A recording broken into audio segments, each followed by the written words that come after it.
Hello students, good evening to all of you. So here I am going to solve this question number 3 there. और ये जो question number 3 है students ये जे 2023 mains के paper में पूछा गया और इस केस में we have two long straight wires P and Q carrying equal current 10 ampere each kept parallel to each other at 5 centimeter distance. Magnitude of magnetic force experienced by 10 centimeter of wire P is F1.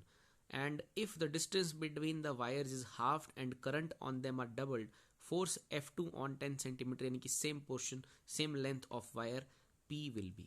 So students ये basically दो parallel wire का case है and we all know that like यहाँ पर two parallel wires हैं हमारे पास kept parallel carrying equal current. So यहाँ पर ये नहीं दिया गया है कि उनका डायरेक्शन क्या है, हमें सिंपल उनका फोर्स पूछा गया है. सो लेट सपोज कि दो पैरेलल वायर्स हैं करंट कैरी कर रही हैं तो उनके बीच में जो फोर्स रहेगा जो एक वायर दूसरी वायर के ऊपर एग्जर्ट करता है फोर्स पर यूनिट लेंथ जिसे हम बोलते हैं उसका फॉर्मूला रहता है mu naught upon 4 2 I1 I2 upon distance of separation between the wires. लेकिन यहाँ पर हमसे कहा गया है कि like we have wires P and Q, तो P वायर के 10 सेंटीमीटर पोर्शन पर जो फोर्स लग रहा है this is the expression for force per unit length. लेकिन हमें निकालना है force on 10 centimetre portion of wire.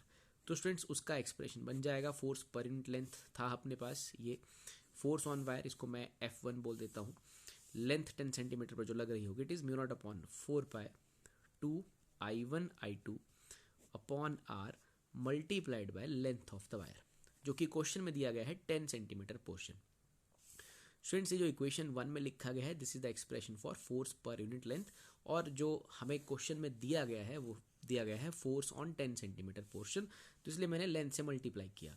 So this is F1. मैं यहाँ वैल्यू सब्स्टिट्यूट नहीं कर रहा हूँ, अभी सिंपल एक्सप्रेशन राइट कर रहा हूँ क्योंकि हम सिंपल एक्सप्रेशन राइट करके भी अपने आंसर को फाइंड आउट कर सकते हैं.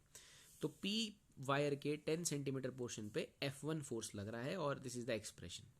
नाउ हमसे क्वेश्चन में कहा गया है कि अगर हम डिस्टेंस बिटवीन द वायर को हाफ कर दें, करंट को डबल कर दें, दोनों वायर्स में जो करंट है उसे डबल कर दें, तो फोर्स वहां पर F2 लगेगा उतने ही 10 सेंटीमीटर पोर्शन ऑफ वायर के ऊपर. तो हमें F2 के लिए आंसर फाइंड आउट करना है, ये हमारी ऑप्शंस हैं.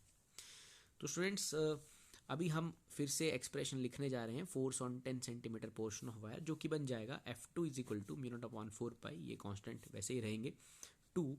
हमने दोनों वायर्स में अब कंडीशन में लिखा गया है कि करंट को डबल कर दिया है. सो I1 की जगह आ जाएगा 2I1 और I2 की जगह आ जाएगा 2I2 डिवाइडेड बाय डिस्टेंस को स्टूडेंट्स हाफ कर दिया है. So it is R/2 now and उतना ही पोर्शन कहा गया इसलिए मैंने उसे भी L लिखा, इसलिए इसे मैंने सॉल्व नहीं किया, सिंपल एक्सप्रेशन की टर्म्स में ही सॉल्व हो जाएगा.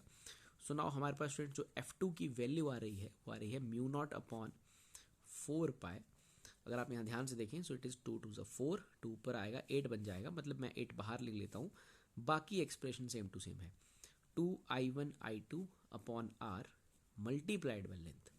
सो स्टूडेंट जो F2 है अगर आप F2 और F1 को देखें तो जो F2 है वो बेसिकली F1 का 8 टाइम्स है.